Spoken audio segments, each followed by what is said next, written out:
Assalamualaikum warahmatullahi wabarakatuh.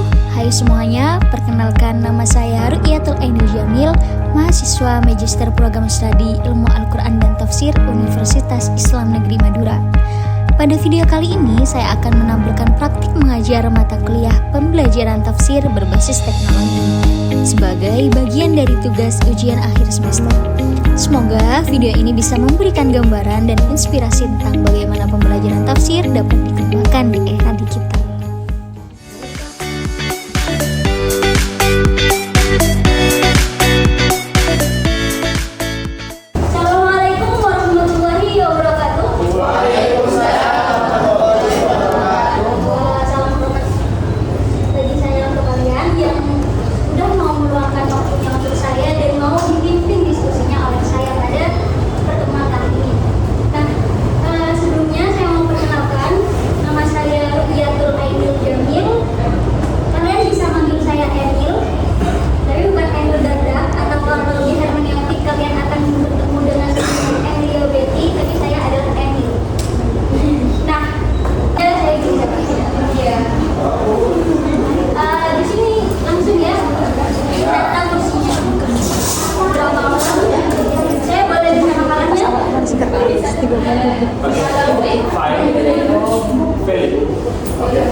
Langsung masuk aja gitu ya? Iya, tapi saya tidak bisa membaca pikiran kalian, saya bukan malu.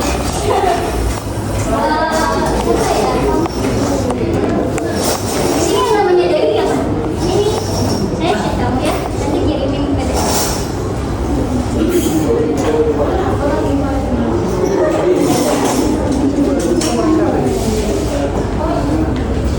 Cuma 2 orang. Bisa OTW mana?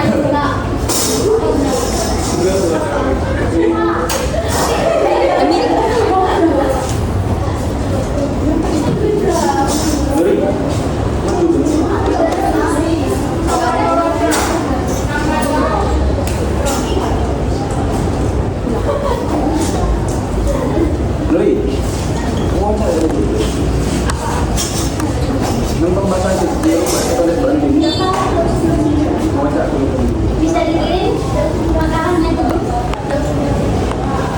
Dia dikirim tuh belum kan? Oh bentar, saya belum ngecek. Sorry. Ahmad Ainur Rahman. Ini kan namanya kan? Bukan? Yang mana? Masih Ada tak? Ahmad Rosidi. Sekarang tanggal 2 pertemuan kah? Terakhir Elvinda Riansyah Hadian Insan Kamil. Saya pernah bertemu dengan kamu ya? Haidar Abdul Rashid, Muhammad Khotif Roman,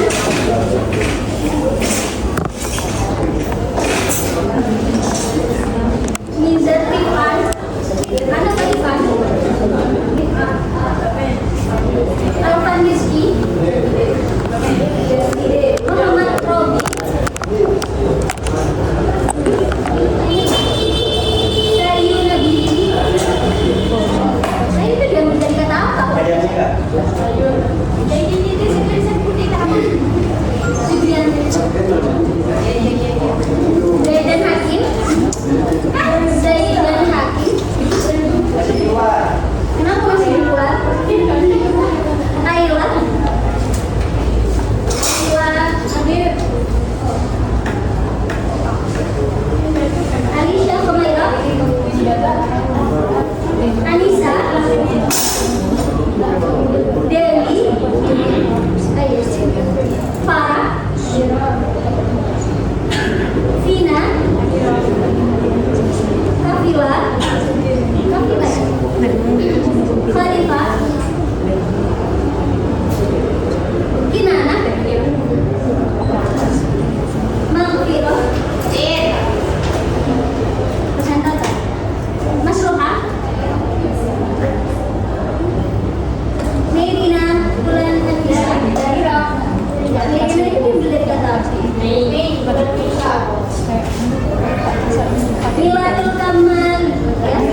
Syiddah itu ngerti ya?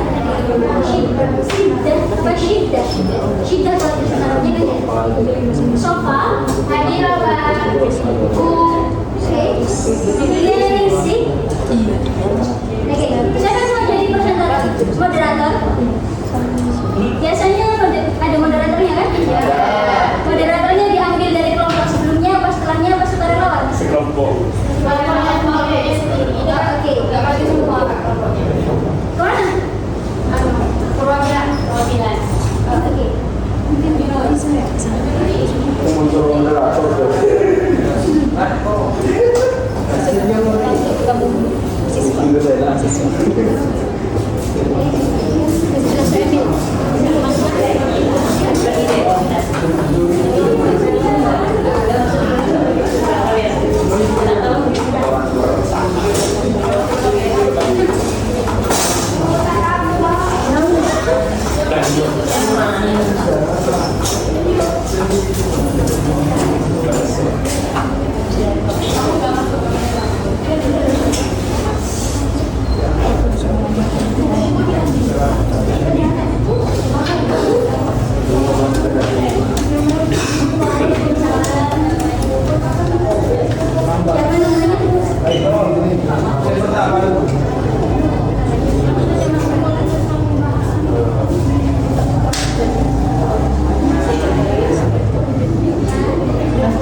Bismillahirrahmanirrahim.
Pemkot di Universitas Al-Azhar pada tahun 1928. Itu yang saya tahu. Nah, beralih ke makalah ya. Dari makalah. Oke. Terima kasih moderator. Tadi kan saya dengarkan dan saya menghentikan makalahnya. Ganti ya, ganti dari depan. Di dari poin depan ya. Asbabun Nuzul bukan salah satu faktor sebenarnya kan apa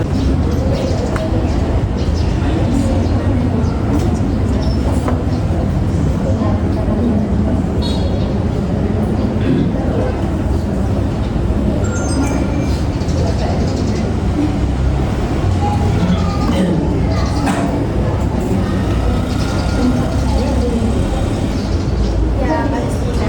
Jadi kita di Indonesia ini diujar sama yang namanya pemboikotan. Nah, kita ini adalah termasuk kita ini adalah termasuk orang-orang yang mampu menolong. Jadi kalau dibandingkan dengan rakyat Palestina, kita adalah orang yang menolong mereka. Jadi kalau kemudian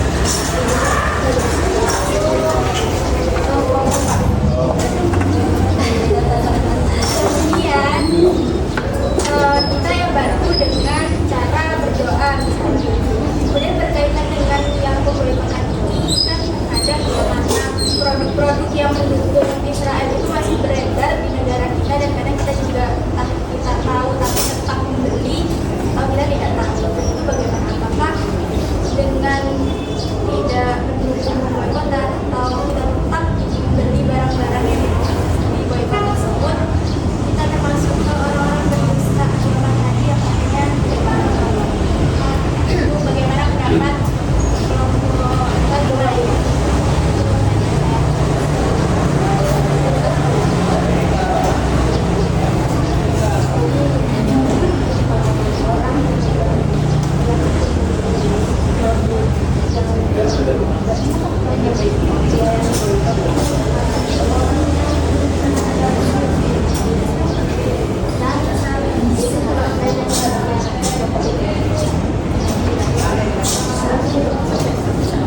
Kita persilakan kepada moderator untuk menjawab.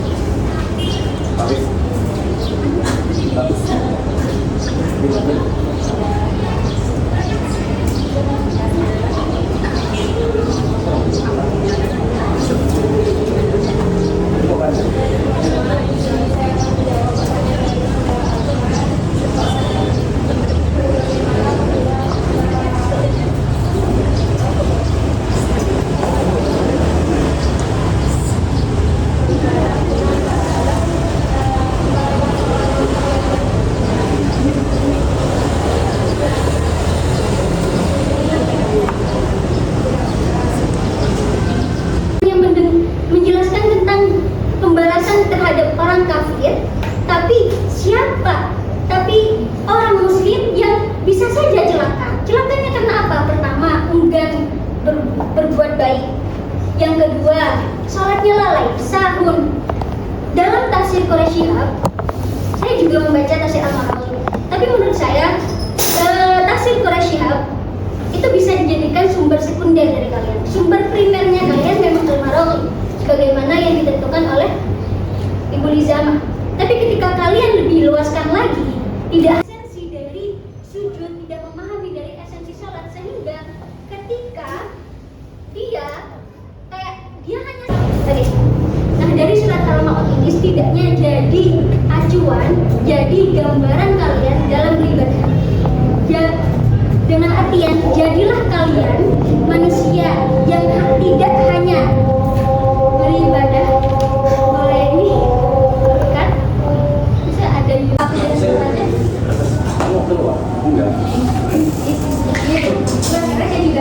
lagi.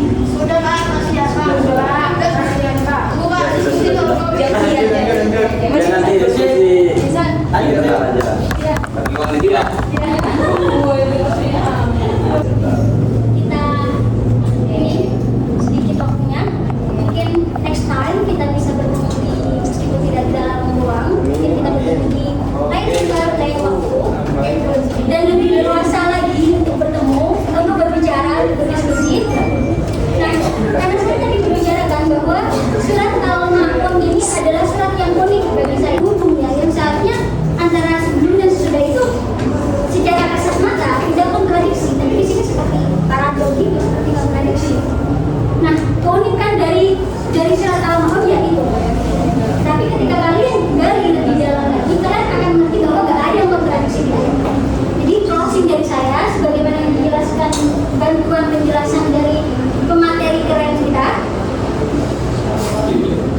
mau melakukannya pas ada orang aja.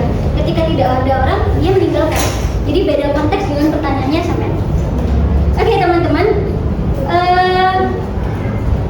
dari surat Al-Maun ini, surat ini tidak hanya diturunkan untuk orang-orang kafir saja, tapi juga untuk orang baik. Orang baik dengan jadi surat Al-Maun ini tidak hanya diturunkan untuk orang yang mendustakan agama atau orang kafir saja, tapi juga diturunkan untuk orang-orang yang baik.